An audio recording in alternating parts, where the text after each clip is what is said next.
going to discuss the other components of capital account apart from borrowings and foreign investments. And these are NRI deposits, banking capital and short-term trade credits. NRI deposits means non-resident Indian deposits. These are the deposits which are made by the non-resident Indians into the commercial banks of the domestic economy. Clear?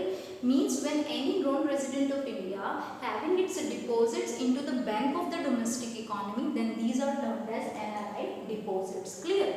But here one thing you must keep into your mind, that whatever the money NRIs are sending to their families, that are not deposits. Clear? These are not deposits. They are being sent by NRIs to their families as repatriation of income, and that's why they are current transfers. They are treated as current transfers, and those current transfers are recorded under current account. Clear?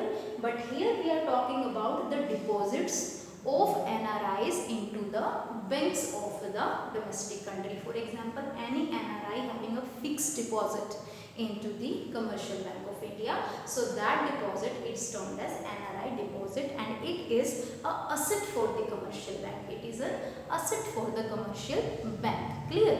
That's why these NRI deposits are recorded under capital account. Clear? Next is banking capital.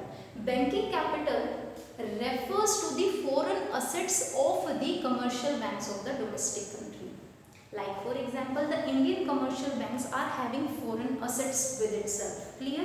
But it does not include NRI deposits because we have already discussed it here. So here under banking capital we will not include NRI deposits. Clear? So banking capital means the foreign assets held by the commercial banks into the domestic economy.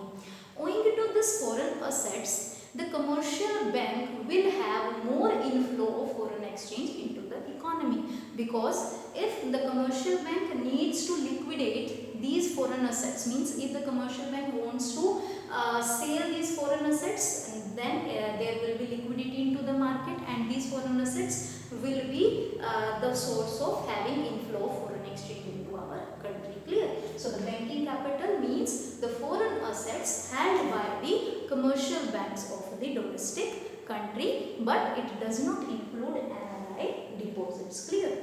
Next is short-term trade credit. Now if we talk about the trade credit, it means the credit being given on account of sale and purchase of a commodity. Clear? Similarly, if the two countries are being in the process of export and import, means sale and purchase of the commodity, then obviously there are also a provision of credit. Clear? So if we are exporting goods to any other country but they are not making the immediate payments, we are exporting goods on credit, that is termed as trade credit. Clear? Short-term trade credit. Clear? And if we are importing goods but we are not making immediate payment to the country, then also we are importing goods on credit. It is also termed as short-term trade credit. Clear? So short-term trade credit means sale and purchase of goods between two nations on credit basis. Clear? So whenever the credit is being you can say vanished, or the credit is being converted into the cash, then either the outflow foreign exchange will be there or inflow foreign exchange will be there. Clear? Outflow, when we are importing on credit, then in future we need to make payment for that, then that will be outflow of foreign exchange and it will be recorded on the debit side of balance of payment. Clear?